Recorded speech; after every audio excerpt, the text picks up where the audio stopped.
प्यारे बच्चों, नमस्कार। और आज की वीडियो में पुनः चलते हैं रजनी। कहाँ चलेंगे? रजनी पृष्ठ क्रमांक निकालेंगे 89 और इसके लेखक है मन्नू भंडारी। और दृश्य है, शायद सभी किताब निकाली होंगे, मैं भी निकाल लिया। नवासी का नए दृश्य से प्रारंभ करते हैं। डायरेक्टर ऑफ एजुकेशन के ऑफिस का बाहरी कक्ष, कमरे के बाहर उसके नाम और पद पर तख्ती लगी है। साथ ही मिलने का समय भी लिखा है। एक स्टूल पर चपरासी बैठा है। सामने की बेंच पर रजनी और 3-4 लोग और बैठे प्रतीक्षारत इंतजार कर रहे हैं अपने अपनी बारी की। रजनी के चेहरे से बेचैनी टपक रही है। बार बार घड़ी देखती है। अब मिलने का समय समाप्त होता जा रहा है। हम लोग जल्दीबाजी करते हैं, देखते रहते हैं और इंतजार की घड़ी सबसे लंबी होती है और दुखद की घड़ी सबसे बेहद समय होता है। एक एक क्षण एक एक कल्प की तरह व्यतीत होते हैं, है ना। रजनी चपरासी, कितनी देर और बैठना होगा? चपरासी, हम क्या बोलेगा जब साहब घंटी मारेगा, बुलाएगा तभी तो ले जाएगा। बहुत बिजी रहता है ना साहब। अच्छा ठीक। रजनी अपने में ही गुनगुनाते हुए, यह तो लोगों से मिलने का समय है, यह तो लोगों से मिलने का समय है। ना जाने किसमें बिजी बनकर बैठ जाते हैं। चपरासी दूसरी तरफ देखने लगता है। कैमरा ऑफिस के अंदर चला जाता है। साहब मेज पर पेट घुमा रहा है। वो पेपर को दबाने के लिए रखता है ना, लोहा कांच का शीशा, उसी को कहते हैं पेपर वेट। और आगे चलते हैं, पन्ना पलटेंगे। फिर घड़ी देखता है, फिर घुमाने लगता है। बाहर एक आदमी आता है, अपने नाम की स्लिप के नीचे 5 रुपए का एक नोट रख देता है और चपरासी का कंधा थपथपाता है। चपरासी हंस कर बीता जाता है। लौट कर उस आदमी को तुरंत अपने साथ ले जाता है। रजनी के चेहरे पर तनाव, घूर कर चपरासी को देखती है। थोड़ी देर आदमी बाहर निकलता है। रजनी उठकर धनधनाती हुई भीतर जाने लगती है। चपरासी, अरे अरे अरे, किधर गुजाता, अभी घंटी बजा क्या? रजनी, घंटी तो मिलने के समय खत्म होने तक नहीं बजेगी भी नहीं। दरवाजा धकेल कर भीतर चली जाती है। चपरासी, अरे कैसी औरत है, सुनती ची नहीं। वहां बैठे 2-3 लोग हंसने लगते हैं। दृश्य कमरे के भीतर। निर्देशक कुर्सी की पीठ से टिक कर सिगरेट पी रहा है। क्या कर रहा है? सिगरेट पी रहा है। रजनी को देखकर आश्चर्य से, निर्देशक, आपको स्लिप भेजकर भीतर आना चाहिए ना। रजनी मुस्कुरा, स्लिप तो घंटे भर से आपके चपरासी की जेब में पड़ी है और शायद 2-4 दिन चक्कर लगाने पर पड़ी ही रहेगी। निर्देशक, क्या करेंगे आप? रजनी, तो क्या यह सीधी साफ सी बात भी मुझे समझानी होगी आपको? खैर अभी छोड़िए इस बात को। इस समय मैं आपके पास किसी दूसरे काम से आई हूं। निर्देशक के चेहरे पर रजनी को लेकर आश्चर्य मिश्रित कौतूहल का भाव उभरता है। निर्देशक कहते हैं, कहिए। रजनी थोड़ा सोचते, देखिए, मैं स्कूलों, विशेषकर प्राइवेट स्कूलों और बोर्ड के आपसी रिलायंस के बारे में कुछ जानकारी इकट्ठा कर रही हूँ। निर्देशक, कोई रिसर्च प्रोजेक्ट है, कोई शोध कर रहे हैं? वेरी इंटरेस्टिंग सब्जेक्ट, ये तो बहुत अच्छा ही रोचक सब विषय है। रजनी, बस कुछ ऐसा ही समझ लीजिए। निर्देशक, कहिए आप क्या जानना चाहती हैं? रजनी, जिन प्राइवेट स्कूलों को आप रिकॉग्नाइज कर लेते हैं उन्हें बोर्ड शायद 90% ग्रांट देता है। निर्देशक, जगह, जी हाँ, देता है। बोर्ड का काम ही यह है कि शिक्षा के प्रचार प्रसार में जितना भी हो सकेगा सहयोग करें। It is our duty my madam, ये हमारी कर्तव्य है। रजनी, जब इतनी बड़ी एड देते हैं तो आपका कोई कंट्रोल भी रहता होगा, आपको कंट्रोल करने वाला रहता होगा जिसके आदेश पर आप लोग आदेशों का पालन करते, आगे कार्यवाही करते हैं। ऑफ कोर्स बोर्ड के बहुत से ऐसे नियम हैं जो स्कूलों को मान्य होते हैं और स्कूल मानते हैं। सिलेबस पाठ्यक्रम बोर्ड बनाता है, फाइल ईयर के एग्जाम बोर्ड कंडक्ट करता है, जो वार्षिक परीक्षा के जो पेपर है बोर्ड बनाते हैं। अरे बेटा प्यार की बोर्ड का प्रश्न सेट करना इतना आसान नहीं रहता है, और जो काफी अनुभवी रहते हैं उनको यह काम सौंपा जाता है। और अधिकांशतः जो अच्छे होते हैं, चाहे प्राइवेट शिक्षक हो चाहे गवर्नमेंट का शिक्षक हो, उनको यह काम दिया जाता है। मेरा भी एक सपना था कि मैं कम से कम 10वीं का संस्कृत पेपर सेट कर लूं, किंतु ये अब तो इस जन्म में नहीं होगा ऐसा लगता है बेटा, क्योंकि सब है सब इधर उधर वाले। ठीक, मेरे दोस्त ने पिछले 2 साल पहले इकोनॉमिक्स 11वीं प्रश्न सेट किया हुआ था, और दुर्भाग्यवश हमारे आसपास के कोई स्कूलों में, प्राइवेट स्कूलों में नहीं था, जानकारी होता है ना। तो पेपर भी सेट करना होता है, पेपर चेक करते हैं हम लोग, पेपर चेक करने जाते हैं, बोर्ड वाले बुलाते हैं ना, प्राइवेट को हो चाहे गवर्नमेंट का हो, सब सहयोग देते हैं बेटा। मेरा भावार्थ यही था कि हम लोग बोर्ड के नियमों का पालन करते हैं, उनका सहयोग करते हैं। जैसे बोर्ड ने आदेश दिया है, निर्देश दिया कि असाइनमेंट आपको बनाना है, कोरोना काल में आपको पढ़ाई नहीं हो पा रही, वीडियो के माध्यम से आपको पढ़ाना है, निर्देश दिया गया। और मैं देख रहा हूँ मेरे बच्चे मेरे वीडियो को बहुत कम लोग ध्यानपूर्वक देखते सुनते हैं, ये अच्छी बात नहीं है। करीब 5-6 से 10 बजे आपका वीडियो चला जाता है, और उसके बावजूद शाम तक 4-5 बजे तक 12 बच्चे 13 बच्चे और बच्चे रहते हैं, बहुत लापरवाही कर रहे हैं। और असाइनमेंट काफी चेक कर रहे हैं, प्रश्न कुछ और पूछा गया उत्तर आपको छोड़ देते हो, ये अच्छी बात बिल्कुल नहीं है। अब किसको धोखा दोगे बेटा, अपने आप को धोखा दोगे। हम लोग यहाँ बैठ कर पढ़ा रहे हैं, या देख रहे हैं स्थिति, आप वीडियो में देखते होंगे, इधर खिड़की है, इधर दहान वहां रखा हुआ है, बड़ी मुश्किल से कहीं न कहीं आपकी शिक्षा को ध्यान न होकर हम किन प्रकार से आपकी वीडियो बना कर भेजते हैं, और आप लोग ठीक से वीडियो देख नहीं पाते हैं। खैर जो भी हो, हमारा काम है समझाना, समझना और नहीं समझना आपके ऊपर निर्भर करता है। बुरा जो देखन मैं चला, बुरा न मिलिया कोई, जो दिल खो जाओ आपनी, मुझसा बुरा न कोई, ये भाव होता है। ठीक है, चल आगे देखते हैं। और मुंह में छाला हो गया है, बोल नहीं पा रहा हूँ बेटा, ये बड़ी परेशानी है। वीडियो भेजना जरूरी है, इस कारण से आवाज भी कम है, चिल्लान चीख नहीं पा रहा हूँ। और आगे चलते हैं। निदेशक बड़े सहज भाव से, नहीं, निदेशक के चेहरे पर नजर गड़ाकर स्कूल में आजकल प्राइवेट ट्यूशन का जो सिलसिला चला हुआ है, ट्यूशन के बच्चे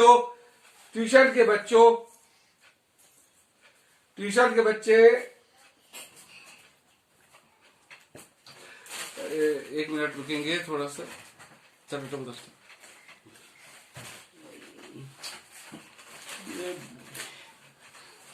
जाओ, उधर चलो,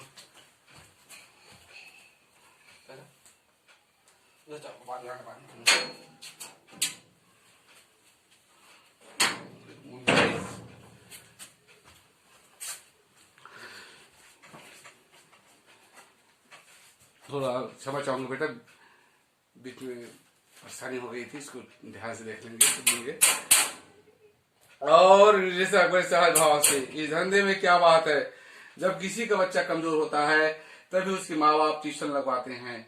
अगर अगले कोई टीचर लूट रहा है तो उस टीचर से ना ट्यूशन लो, किसी और के पास चले जाए, यह कोई मजबूरी तो नहीं है। नहीं, बच्चा कमजोर नहीं, होशियार है, बहुत होशियार है, उसके बावजूद उसका टीचर लगातार उसे कोचता रहता है कि वह ट्यूशन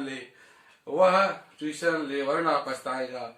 लेकिन बच्चे के माँ बाप की जरूरी नहीं लगता, वे नहीं लगवाते। जानते हैं क्या हुआ, मैथ्स का पूरा पेपर ठीक करने के बावजूद उसे कुल 72 अंक मिलते हैं। जानते हैं क्यों? क्योंकि उसने टीचर के बार बार कहने पर ट्यूशन नहीं ली। अगला चलते हैं। निर्देशक, वेरी गुड, हेडमास्टर को एक्शन लेना चाहिए, हेडमास्टर को एक्शन लेना चाहिए ऐसे टीचर के खिलाफ। रजनी, क्या खूब आप कहते हैं कि हेडमास्टर को एक्शन लेना चाहिए। हेडमास्टर कहते हैं मैं कुछ नहीं कर सकता, तब करेगा कौन? मैं पूछती हूँ कि टीचर के नाम पर चलने वाले इस घौने रैकेट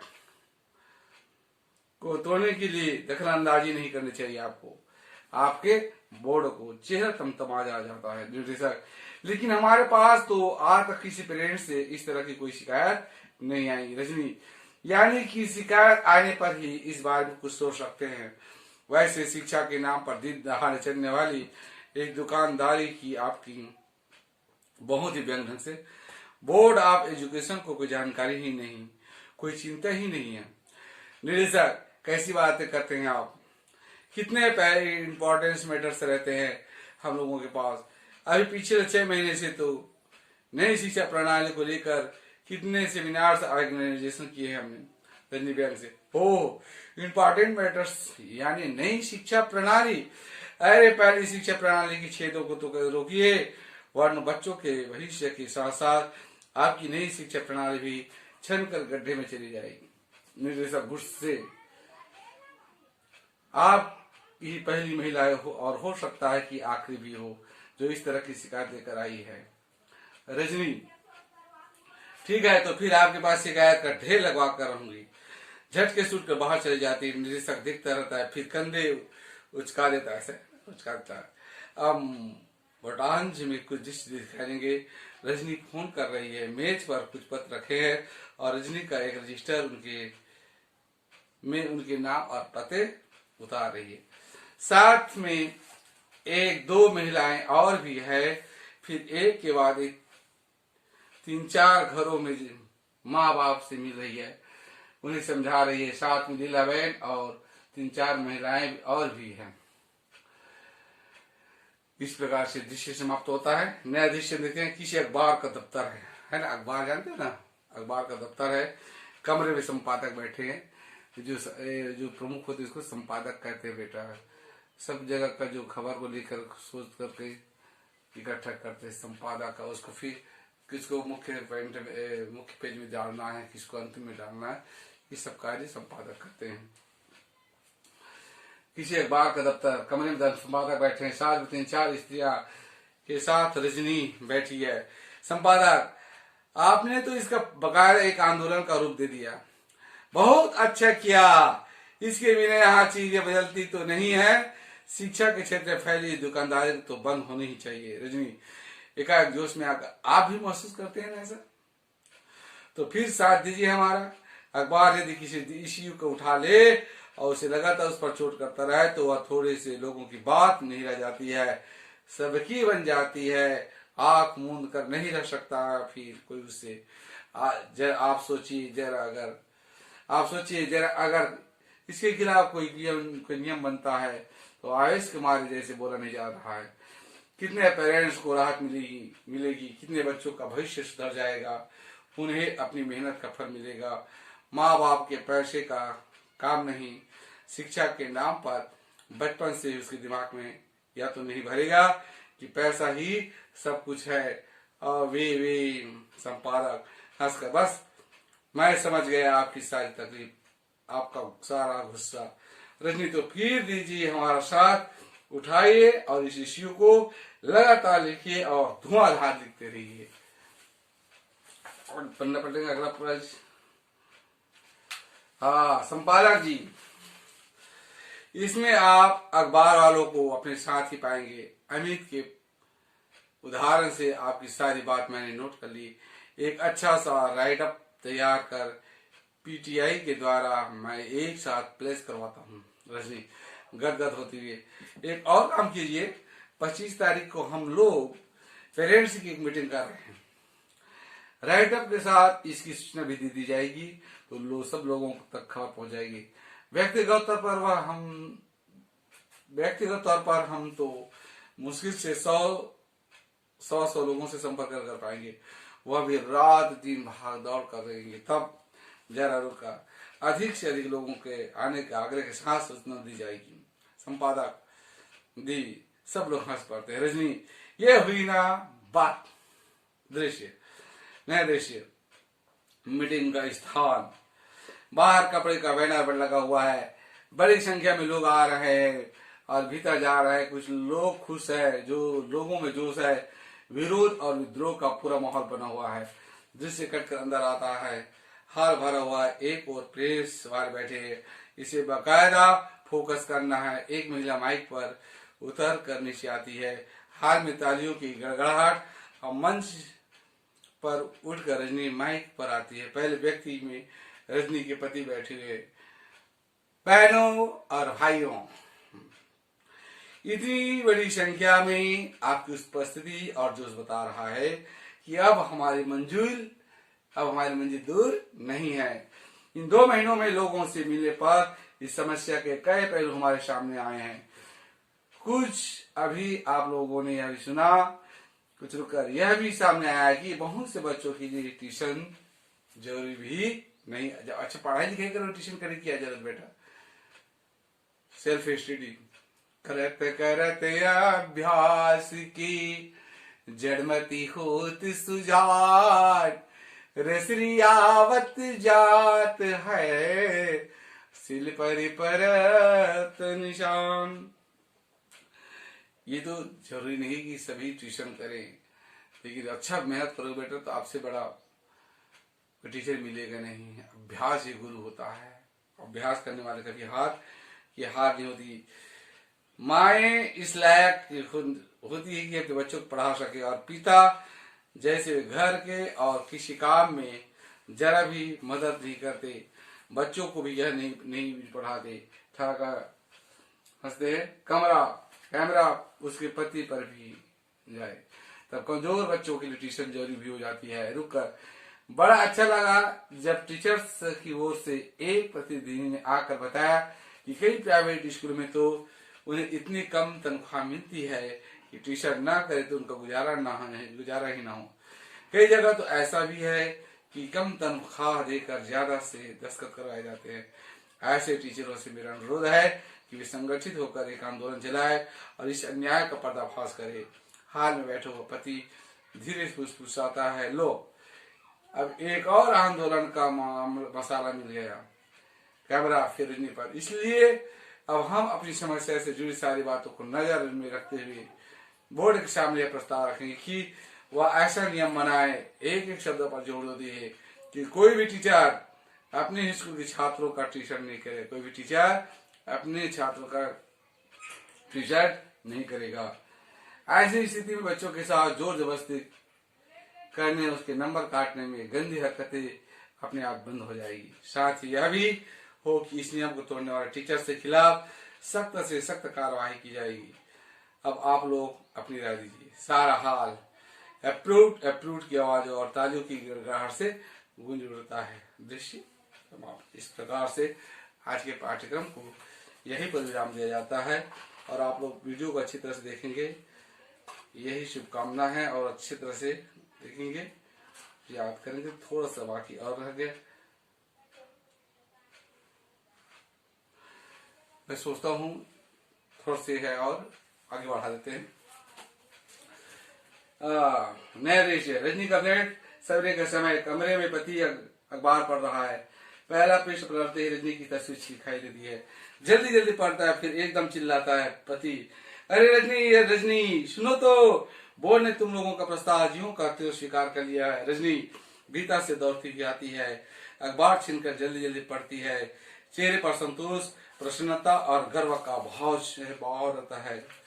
और रजनी तो मान लिया गया हमारा प्रस्ताव बिल्कुल जैसा का तैसा, और बन गया यह नियम। खुशी कुमार अखबार को छाती से चिपका लेती है। मैं तो कहती हूँ कि अगर डट कर मुकाबला किया जाए तो कौन सा ऐसा न्याय है जिसकी धज्जियां न बिखेरी न जा सकती है। पति मुग्ध भाव से उसे देखते हुए, I am proud of you Rajni, really I am very proud of you Rajni इतराती हूँ। 2 महीने तक लगातार धज्जे बिखेरने के बाद दोनों हंसते हैं। लीलाबेन, कांति भाई और अमित का प्रेस। लीलाबेन, उस दिन तुम्हारे जो रसमलाई रह गई वह आज खाओ। कांति भाई, और उस सबके हिस्से को तुम ही खाओ। और अमित दौड़कर अपने हाथ से उसे रसमलाई खिलाने जाता है। पर रजनी उसे अमित के मुंह में ही डाल देती है और सब हंसते हैं। हंसी के साथ साथ धीरे धीरे दृश्य समाप्त हो जाता है। इस प्रकार से यह पाठ भी समाप्त हो गया। प्रश्नोत्तर और देख लेंगे और आप लोग भी अच्छी तैयारी करेंगे। इस तरह से आज के पाठ्यक्रम को एक विराम दिया जाता है। जय हिंद।